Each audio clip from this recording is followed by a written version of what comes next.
And for more on the story, let's cross to Thomas Sparrow, correspondent for our partners, DW. Thomas, how is Europe trying to persuade Donald Trump that it should be at the negotiating table? Something that the US government under Donald Trump has repeatedly said they want from Europe is, on the one hand, more defense spending, and on the other hand, that they take their security in their own hands. And that would also mean that in the event of a peace plan for Ukraine, that European leaders send specific peacekeeping soldiers to Ukraine. And in those two elements, so more defense spending and peacekeeping troops, European leaders are discussing how they can make that happen. That would certainly be also a concession towards Donald Trump. You're already seeing, for example, that the United Kingdom under Keir Starmer has said that they would be prepared to send peacekeeping troops to Ukraine.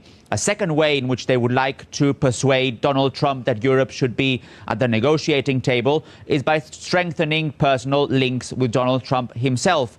Again, using the example of Keir Starmer, he is set to visit Washington soon. It's not only Keir Starmer, also Giorgia Meloni, the Italian leader, is said to have good contacts with the Trump administration. So those could be also ways in which the European ideas about a peace in Ukraine could be brought directly to Washington.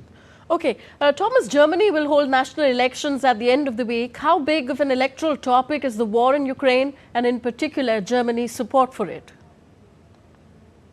It is indeed a big topic, a topic that has been discussed by all major candidates, what the peace process for Ukraine would look like, what the military support towards Ukraine would look like. It's important to mention that Germany is one of the countries that has supported Ukraine the most after the United States. So it's obviously a big topic of discussion here in the country. But I am not entirely sure that that would be the topic that voters would base their vote on. Why? Because there are other issues that are much closer to them and that are normally the topics that they base their votes on. For example, the bad economic situation in the country, or migration and the possibility of stricter rules when it comes to irregular migration.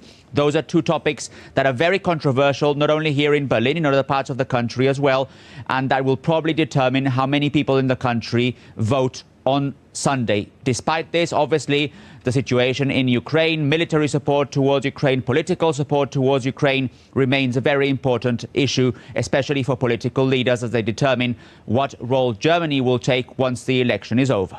Okay, we leave it here. Thank you. Thank you, Thomas Sparrow, for all these updates. The European Union on Wednesday has agreed on a 16th package of sanctions against Russia that include a